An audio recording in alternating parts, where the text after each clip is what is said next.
discussion, I came away convinced that Patty did not poison her child and that a horrible injustice had resulted here.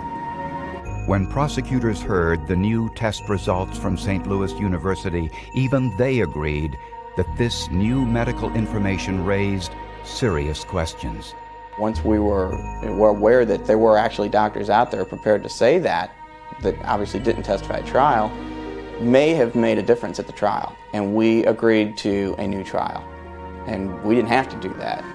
But prosecutors had two independent laboratories that found ethylene glycol in Ryan's blood.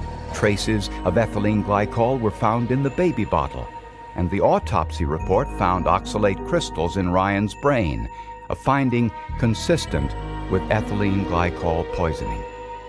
To sort through the scientific inconsistencies, prosecutors sought an outside expert. At Yale University, they found Dr. Piero Rinaldo, one of the world's leading experts in metabolic diseases. He reviewed the scientific data that formed the basis for the case against Patricia Stallings. I received all the raw material, all the data from the labs where the tests were done.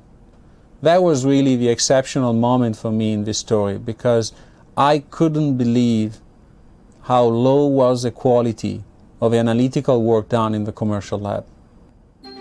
Dr. Rinaldo called the lab reports garbage.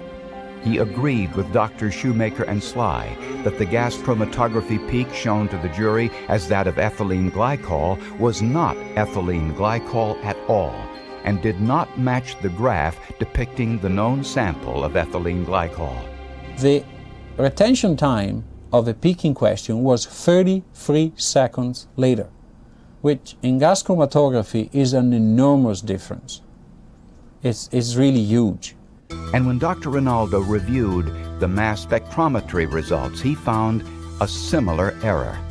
The spike in Ryan's blood identified as ethylene glycol did not match the known sample.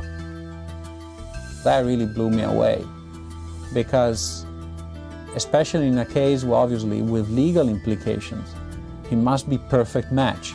This was not even close. It was, again, absolutely strikingly obvious evidence that there was no match. Dr. Rinaldo immediately presented his findings to prosecutor George McElroy. The next day, McElroy held a news conference.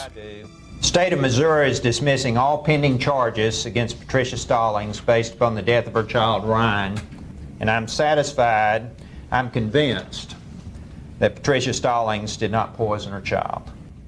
Dr. Rinaldo believes that Ryan Stallings died of MMA.